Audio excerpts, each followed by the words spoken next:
जय श्रीमन नारायण। ए पर जे टिप्पणी हम करे जा रहल बा रामानुजदास श्रीमान गट्टू वेणुगोपाल स्वामी जी के द्वारा दिहल गयल बा। अध्याय 8 अक्षर पर ब्रह्म योग श्लोक 21। अव्यक्तोऽक्षर इत्युक्तः तमाहुः परमां गतिं यं प्राप्य न निवर्तन्ते तद्धाम परमं मम। गीताचार्य श्री कृष्ण परमात्मा अर्जुन समेत हमनी सबके अक्षर पर ब्रह्म योग सिखा रहल बानी। परमात्मा कहत बाड़े, अर्जुन सुनी हम बतावत बानी कि हमरा आश्रय में आत्मदर्शन आ आत्म साक्षात्कार के फल खोजे वाला के कौन परिणाम मिली। जौन फल मिलेला वो शुद्ध आत्मा है। शुद्ध आत्मा जौन इंद्रियन के अगोचर होला। आत्मा के एगो शुद्ध रूप जेकर प्रकृति से कौनो संबंध नहीं के।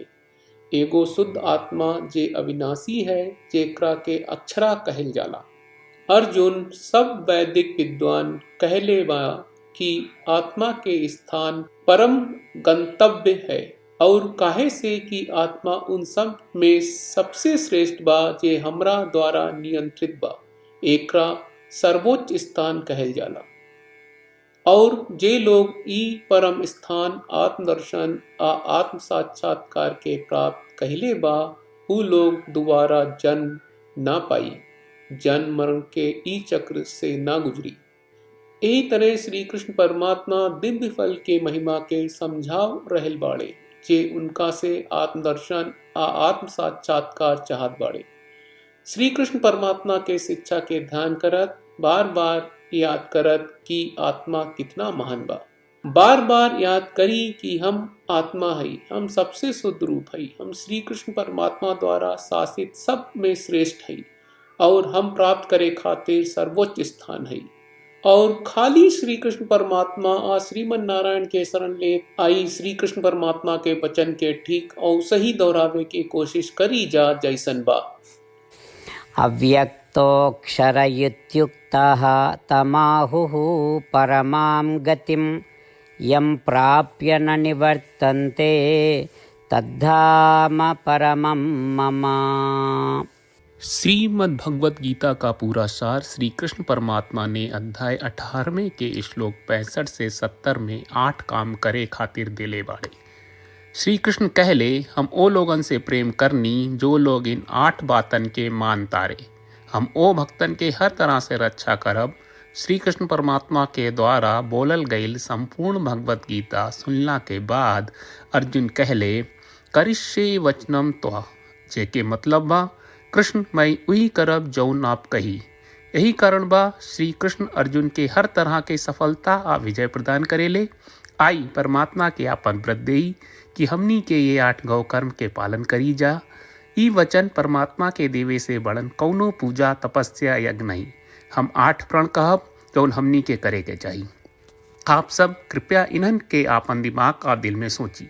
श्री कृष्ण के आपन वचन देवे के ई तरीका में हमनी सबकी कल्पना करे के चाहिए कि श्री कृष्ण का चेहरा खुशी से चमकत बा और खुशी के एहसास करत बा।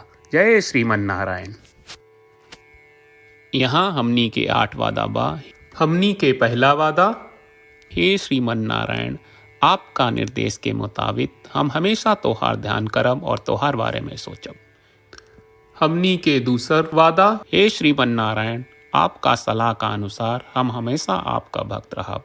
हमनी के तीसर वादा, हे श्रीमन नारायण, हम आपन सब काम तोहरा सेवा के रूप में और तोहरा संतुष्टि खातिर करब। हमनी के चौथा वादा, हे श्रीमन नारायण, जैस की आप माने के कहले रहलू, हमरा बहुत विश्वास बा कि हम आपके होई और हम हमेशा आपन दोनों हाथ जोड़ के आपके नमस्कार करब और आपकी पूजा करब। हमनी के पांचवा वादा, हे श्रीमन नारायण, हमरा के तोरा बात माम एकम शरणम ब्रज 1866 याद कहले, जहाँ आप हमरा के आपन का अर्पित करे का कहा। श्रीमन नारायण, मैं हमेशा तोहरे शरण में रहब।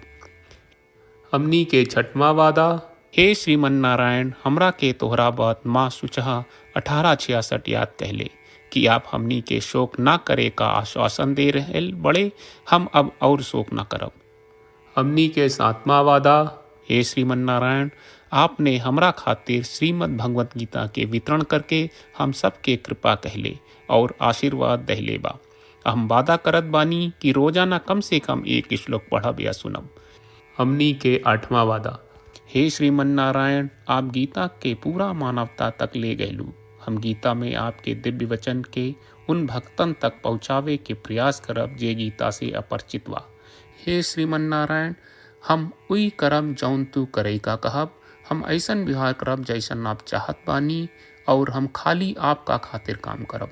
श्रीमन नारायण के रोज आपन वचन देहल कि हम ओइस करब जैस आप कहत बानी, ई अपने आप में बड़न पूजा बा। श्रीमन नारायण, करशे वचनम त्वा। श्रीमन नारायण, हम तोरे निर्देश के मुताबिक काम करब।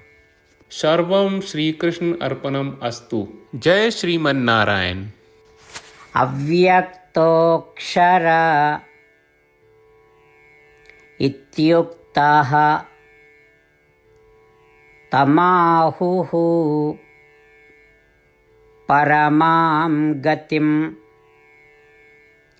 यं प्राप्य न निवर्तन्ते तद्धाम परमं मम।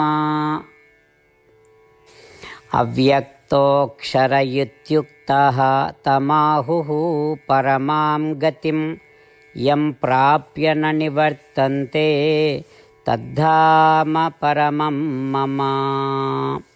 जय श्रीमन नारायण। सब भक्त लोगों से विशेष अनुरोध बा, जीवन में हर चीज में हमनी के तत्कालिक और प्रभावशाली परिणाम की अपेक्षा रहला। एकरा खातिर आइए रोजाना 1 मिनट के समय निकालल जाए और नारायण आश्रम पढ़ल जाए। नारायण आश्रम प्राप्त करे खातिर नारायण आश्रम वेबसाइट पर जाई जो www.narayanaashram.org है और पंजीकरण में आपन नाम और ईमेल दर्ज करी। आपके द्वारा प्रदान कईल गई ईमेल पर आपका एक नारायण आश्रम PDF प्राप्त हुई। PDF में एक रामायण श्लोक, एक गीता श्लोक और एक विष्णु नामम बा। ये तीनों के मिल के नारायण आश्रम कहल जाला। हर व्यक्ति के ये श्लोक के अलग अलग संयोजन मिलेला।